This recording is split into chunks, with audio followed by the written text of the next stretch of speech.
Hey guys, and welcome to Wednesday. I am in the middle of making some egg bites for a video later this week. I am just editing my food from yesterday so I can show you. And I wanted to include a small snippet of my book club video in with my food from yesterday, since my food wasn't a very long clip. It was like around 5 minutes. So I'm just gonna go ahead and throw my book club review of my book for the week in with this video. Then I will leave in the description below where the food starts if you're not interested in the book and you don't have to sit through it. So we're going to get ready to discuss chapters 27 through 57, parts 3 and 4 of our current book club book, which is Then She Was Gone by Lisa Joel. And then we will finish it up this weekend before we move on to our new book next week. I'm really excited to tell you a little bit about that. I'll tell you a little bit about it today, and then I'll tell you more about it this weekend. So we left off with last week with parts 1 and 2, and we went through chapter 26. And up until chapter 26, it kind of was building pretty slow. And then it seemed like once I hit chapter 27, it just went downhill really fast. It sped up. I have to say I was a little, if you hear bubbling in the background, I'm making egg bites for a different video, and they're cooking right now. So if you hear that, just know that that's what it is. So I was a little bit disappointed because it seemed like the build-up was kind of slow, and it didn't really expand much. It just focused on Laurel and Floyd, their relationship, and then all of a sudden the bottom dropped out of their relationship and it just went all downhill. And I know that a book can't spend an elaborate amount of time on every character, but we really didn't know anything about Jake. We knew a little bit about his girlfriend Blue, who was kind of had psychic abilities or empathic abilities, but we really didn't know much about that. And then the Hannah was involved with somebody maybe, and then that kind of, it just, I don't know, I was kind of disappointed with chapters 27 through 57. So as chapter 27 started, it turned into, you're reading the account of Noelle Donnelly and how things took place and what really happened, how Ellie disappeared.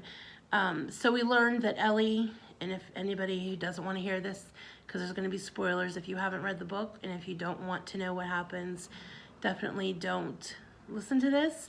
For those of you who are reading along, you already know what happens. So Noelle has admitted to kidnapping Ellie. She lured her back to her home under the pretense of giving her some kind of test papers to help her study for an exam, and she gave her something to drink, and she put some kind of medicine in the drink that knocked her out, and then she kept her in the basement. So part 3 and 4 basically jumps back between Ellie and Noelle telling the stories. You're hearing a lot of what happened and a lot of what Noelle was thinking. Obviously, she was very disturbed individual. She was obsessed with Ellie. She was obsessed with Floyd. She was very broken off from her family. She had nothing to do with her family. Then you meet her nephews and that are still living in her home, and then that's when Laurel goes to the home and she finds Ellie's little lip balm in the basement, and then she starts putting 2 and 2 together, and she talks to Poppy, and Poppy finally gets to visit her old home, and she recognizes the room where she grew up until she was around 4 years old. And everything starts coming together, but it happens very quickly.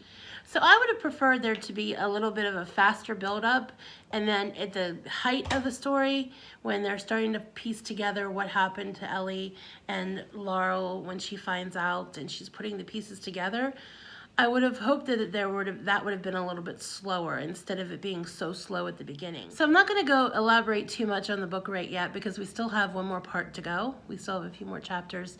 And once we finish that this weekend I will make a more in-depth video and I'll hit on some more of the points of what I thought of the entire book, and then we'll wrap it up.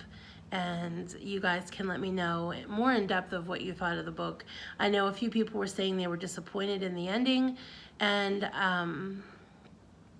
I like I said, I haven't got to the ending yet, but I can tell you that as far as parts 3 and 4, I am a little disappointed in how it's going so far. So that's going to be all I'm going to say for right now. I'm going to keep it very short and sweet. Then this weekend I will elaborate more and let you know what I thought and wrap up some of the loose ends of what went on and what I thought about it. So I do want to tell you, I want to let you guys know in case you want to order the book, we have chosen our new book for next week, and we have decided we're going to do things a little bit differently.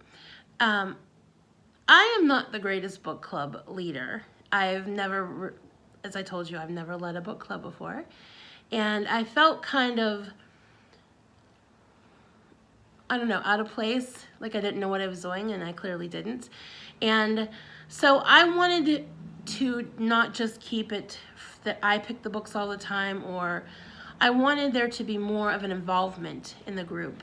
And that way, that gives me a chance to learn as well, because I'm sure there are a lot of you out there that know much more about this thing than I do. So I asked the group, and a lot of people agreed and thought it was a good idea, that we will alternate and have different leaders. So I'm not always the one leading the book club. In fact, the first person that has volunteered, she was the first person to volunteer, and that's how she got the job of book club leader for this time. Her name is Kate, and she picked the book, as well as she will be leading the discussions, and she has already been super involved with sharing the book, the new book that we're going to be reading. She has a lot of enthusiasm, and I am so looking forward to her taking over and doing this and me being able to learn from her. She is amazing, and I cannot say enough good about her so far. So the next book is called The Midnight Library, and it is available on Amazon, and that is by Matt Haig. And like I said, this weekend I'll let you know a little bit more about it. I'll read you the synopsis of it and give you some more details about it. But for now, if you want to go ahead and order the book so you can be ready to start with us on Monday. Monday is when we'll start it, and if you want to go over and join the book club on Facebook group, and Kate will be leading that. She's already been posting some links of some video. There's a story about the author. She's been very active with it, and I am so pleased so far with what she's done, and I think she's going to be a great leader. So after we're done with that book, then we'll take the next person who volunteers. I'll keep a list of people that want to volunteer to lead, and we'll just keep going through different people, and if nobody else volunteers, then I'll go back and pick a book, and hopefully I'll be able to pick up some pointers from Kate and the others that volunteer. Thank you guys so much for being so interested. I'm blown away that everybody that has joined. We have over 100 book club members already, and that is amazing. So I look forward to being involved as a reader this time and not a leader. I have found that I'm not a very good leader. That's probably not surprising to a lot of you. But I am looking forward to being involved in the discussions and reading along and letting you know. I'll still be making my videos of what I think of the book, of the chapters as we go along, and the discussions. And anybody who is out there is more than welcome to make videos. If you want to make a YouTube video, if you want to make a Facebook video, just be sure to let me know, post it on Facebook, and show me that you've made a video so I can go watch it and see what you guys think too. And there you go, there's that part for now. So we're just going to move on into the next segment of today's video, which is what I ate yesterday, and that is on Tuesday. I don't have very many clips. I just made it short and sweet.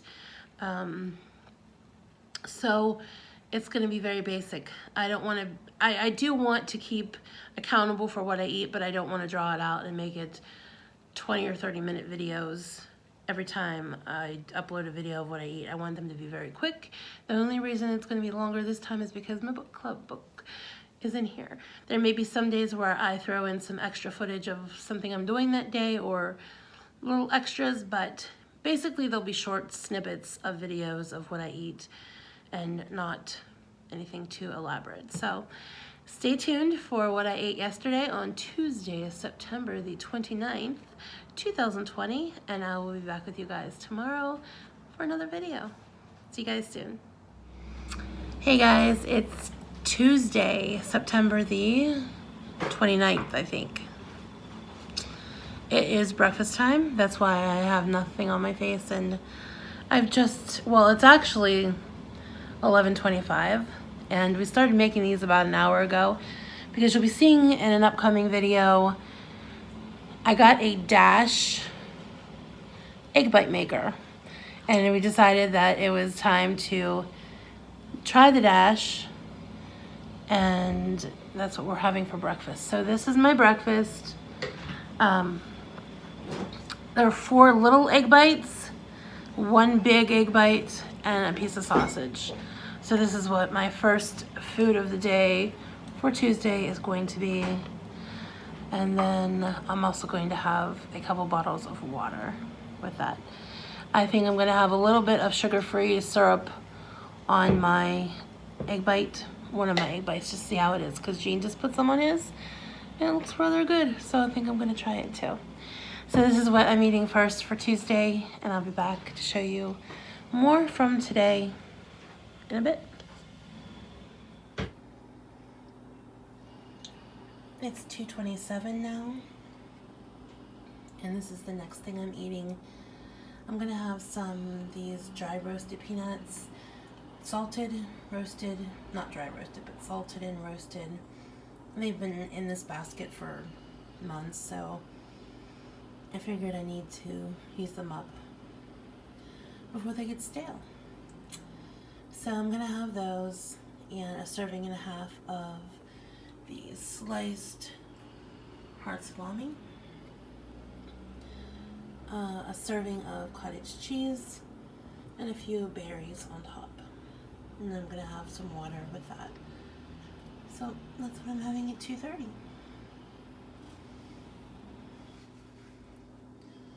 Okay, update. So I tried one of the nuts and they are already stale. So I'm gonna get rid of those.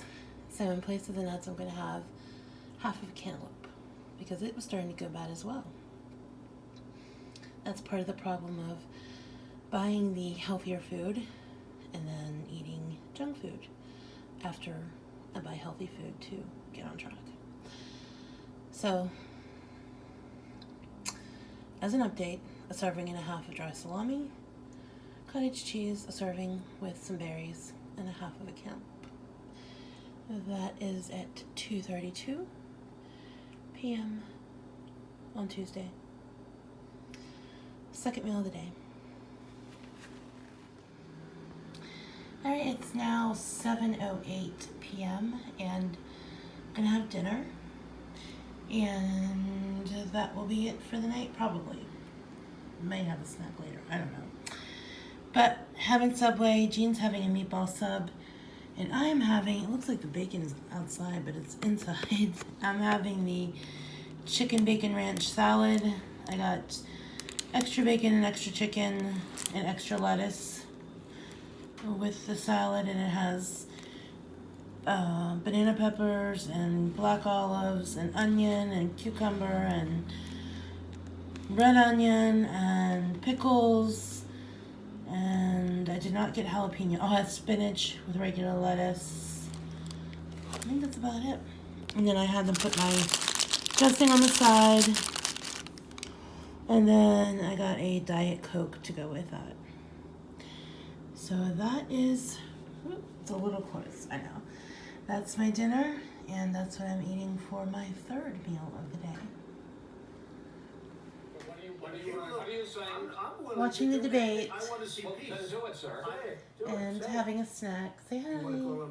What do you want to call them? Give me a name. My snack is a Quest cookie with a tablespoon of peanut butter, and I'm still finishing my Diet Coke from dinner. Somebody's got to do something about And this is the last thing I'll be eating for the day. This is not a right-wing problem. This is a left.